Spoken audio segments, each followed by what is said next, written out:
un violon, c'est un boyau tordu sur lequel on frotte avec des grains. Pendant la 3e année où je faisais du potager, j'allais devenir papa. Donc j'ai décidé de faire beaucoup de patates et beaucoup de légumes, beaucoup plus que je faisais d'habitude.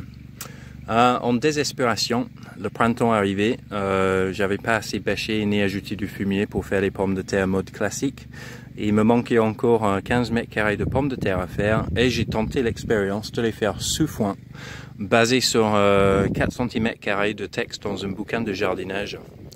Et la même année, par hasard, notre cave s'est inondée, et pas inondée de flotte, inondée de merde, parce que le fosse septique s'est bouché. Et il y avait une fuite dans le tuyau de descente qui a fait qu'on a retrouvé la cave inondée de pipi et de caca et l'eau de fosse, sans dégâts, parce que toutes nos affaires étaient sur parpaing et palettes. Sauf que quand l'eau elle a descendu et nous avons balayé la cave, quand j'ai fini de faire le ménage dans la cave, finalement vers la fin d'été, j'ai enlevé les étagères en bois et par terre, j'ai trouvé une pomme de terre qui était à la cave, sous une palette, sous une étagère, qui avait trouvé un tout petit creux dans lequel il y avait de la poudre de l'eau de fosse septique et elle s'est enracinée dedans, sur une dalle en béton. Et elle s'est envoyée une tige vers la meurtrière pour déployer ses panneaux solaires pour pouvoir produire de la photosynthèse, et elle avait même tissé une petite toile d'araignée sur le dalle en béton à plat. Au bout de chaque fil, il y avait une tout petit pomme de terre qui poussait. Et c'est là où j'ai compris les besoins de la pomme de terre.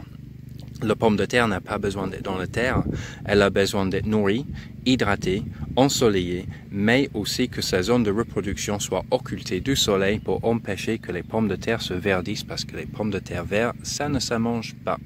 Et donc voici la base de ma technique. Donc nous avons nos lignes que nous avons ouvertes, remulchées, nous avons mis des apports. Maintenant il faut faire des nids dedans, comme ça.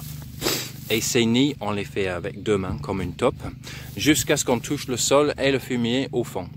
Et nous faisons des trous tous les 50 cm. Et après, nous faisons une 2e ligne au milieu en quinconce avec le premier.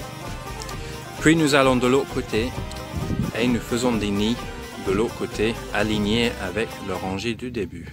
Comme ça, nous avons cette figure de X qui se répète.